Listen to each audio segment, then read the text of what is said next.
In our world, we have many different specifications that we're required to meet.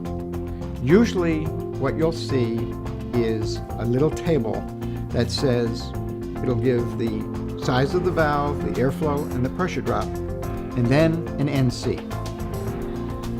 The NC is typically taken from VAV box manufacturers' catalogs. The problem with this is that NC value is dependent on generally 10 feet of line duct, branching so that you don't have more than 300 CFM per branch. It's in a typical office environment, which is much softer than a typical hospital environment or laboratory environment. So you don't have apples and apples. You have apples and oranges. What gives you an NC 35 under those conditions in a typical office space may give you an NC 55 under your actual conditions in a laboratory. Therefore, there's two methods to determine how sound should be treated in the design stage of a building. First, you can use the sound power that is equivalent to the NC that you're looking for, which incorporates the attenuation you expect to get.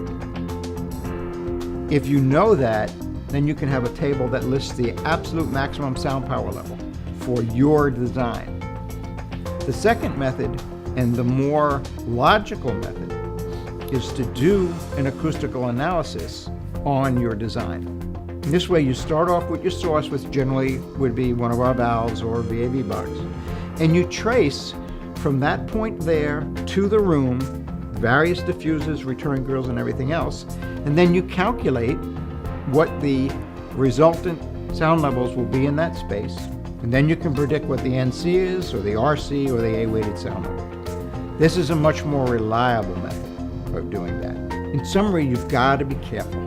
You can't take a standard NC table that a VAV box manufacturer uses without looking at the fine print to tell you how that NC was determined. If that NC was determined and it agrees pretty much with your design, then those values are probably close. If it's not even close, you can't use them. You've got to come up with your own, or you've got to do an analysis. So why are the NC or the RC or the sound levels that important?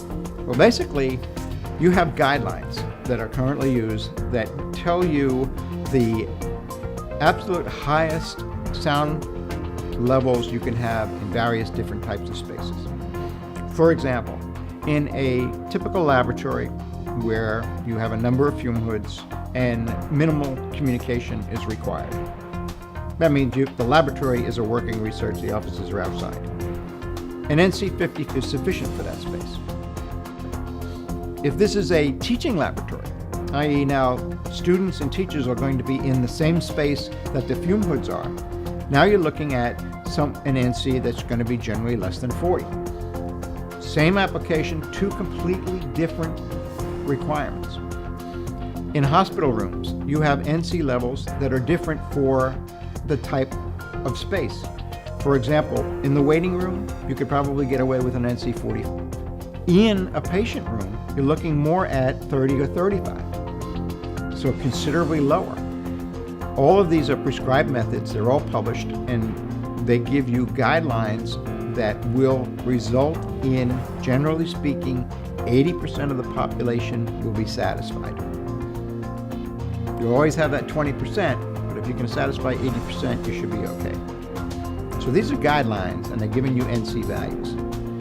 That's why it's so important to be able to correctly determine what the final NC is going to be for that space. If you're doing a patient room, you're going to want to design it for about a 35. You might need some attenuation. You might need to locate the valves further away from the room. A lot of options come into play so that you can meet that final NC value.